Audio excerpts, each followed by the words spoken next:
Friends, வெண்டைக்காய் வழவழப்பு இல்லாமல் புளிக்குழம்பு எப்படி வைப்பதுன்னு வாங்க பார்ப்போம். ஃபஸ்ட்டு கொஞ்சம் தேங்காய், சீரகம் போட்டு 2 சின்ன வெங்காயம் போட்டு அரைச்சி அதை தனியாக வச்சுடுங்க. ஒரு கொட்டை புளியை வந்து வெந்நீர் ஊற்றி நல்லா ஊற வச்சுடுங்க ஃப்ரெண்ட்ஸ். அதுக்கப்புறம் நம்ம வெண்டைக்காவை நல்லா பச்சை தண்ணியில் நல்லா 2, 3 தடவை நல்லா அலசி கொஞ்சம் உணர விடுங்க காற்றுல. அப்போ தான் நல்லா காஞ்சிக்கிட்டு இருக்கும். ஏன்னா எங்கெங்கேருந்து வரும் நம்ம வெண்டைக்காய். இதில் ரொம்ப வந்து இந்த பிசினி இருக்கனால குப்பைங்க வந்து சுலபமாக வந்து ஒட்டிக்கும் ஃப்ரெண்ட்ஸ். அதனால தான் சொல்கிறேன். நல்லா நல்ல தண்ணியை ஊற்றி நல்லா தேய்ச்சி கழுவி எடுத்துக்கோங்க. இதை மாதிரி நம்ம தேய்ச்சி எடுத்தோம்னா இந்த மண், இந்த குப்பை, இந்த டஸ்ட்டு எதுவுமே இருக்காது. நம்மளுக்கும் நல்லது ஃப்ரெண்ட்ஸ். அதுக்கப்புறம் நல்லா காஞ்சிடுமா அதை பாருங்கள். இதை மாதிரி நம்ம சின்ன சின்னதாக வெட்டி வச்சிங்கன்னா பாருங்கள், தண்ணியே இல்லை, பிசு பிசுப்பும் இல்லை, நல்லா க்ளீனாக இருக்கா. நம்ம உணர விட்டணும். வெண்டைக்காய் குழம்பு வைக்கும் போது மட்டும் எப்போவுமே சீக்கிரமாக ஃபஸ்ட்டு வெண்டைக்காவை நல்லா வாஷ் பண்ணி கொஞ்சம் நேரம் உணர விடுங்க. அதுதான் நல்லது.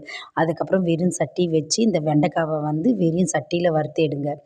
நம்ம எண்ணெயில் போட்டு எடுக்கலான்னு வாங்க. எண்ணெயில் போட்டு எடுத்தாலுமே அது குழப்பு வந்து ஒட்டிக்குது. அதனால் வெறும் சட்டியில் போட்டு எடுத்திங்கன்னா நல்லா சுருண்டுடும் ஃப்ரெண்ட்ஸ். நல்லா சுருண்ட பிறகு அதை தனியாக நம்ம எடுத்து வச்சுக்கணும்.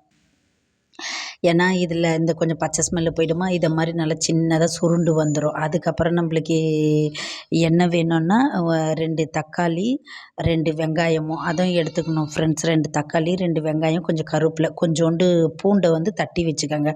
முழுசாக போடாதீங்க. பூண்டை வந்து கொஞ்சம் தட்டி வச்சுக்கோங்க ஃப்ரெண்ட்ஸ். அதுக்கப்புறம் எண்ணெய் விட்டு கடுகு போட்டு எண்ணெய் ஊற்றி கடுகு போட்டு நம்ம வெங்காயமும் போடணும் ஃப்ரெண்ட்ஸ். வெங்காயம் போட்ட பிறகு இந்த தட்டி வச்ச பூண்டை போடுங்க. தட்டி வச்ச பூண்டை போட்ட பிறகு நல்லா அது பொன்னிறமாக வரும். அது வந்த பிறகு இந்த தக்காளிங்களை போடுங்க. நாட்டு தக்காளியை போட்ட பிறகு உப்பு போடுங்க. உப்பு போட்டு நல்லா தக்காளி நல்லா அவிஞ்சு கிரேவியாக ஆகிடும். கிரேவியாக ஆன பிறகு அதுக்கப்புறம் நம்ம வீட்டில் அரைச்ச மிளகாத்தூளை எடுத்து ஒரு 3 ஸ்பூன் போடுங்க. 3 ஸ்பூன் போட்டு நல்லா அது கொதித்து திக்னஸாக வரும்.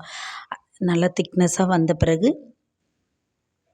கொஞ்சம் தண்ணியும் ஊற்றுங்க. தண்ணியும் ஊற்றிட்டு இந்த வெண்டைக்காவை போட்டுருங்க ஃப்ரெண்ட்ஸ். இந்த வெண்டைக்காய், இந்த மிளகாத்தூள் இதெல்லாம் நல்லா மிக்ஸ் ஆகி நல்லா கொதிக்கும்.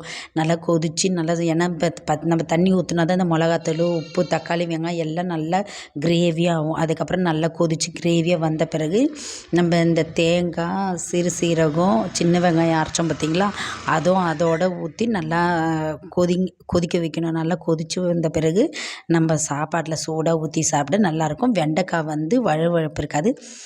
இந்த புளி தண்ணியும் ஊற்றுங்க ஃப்ரெண்ட்ஸ். புளி தண்ணியை ஊற்றி நல்லா கொதித்த பிறகு அதுக்கப்புறம் இந்த தேங்காய், நம்ம சிறு சீரகம் எல்லாம் போட்ட பிறகு அதையும் அரைச்சி ஊற்றுனதுக்கு டேஸ்ட்டாக இருக்கும் ஃப்ரெண்ட்ஸ். ஓகே, பாய்.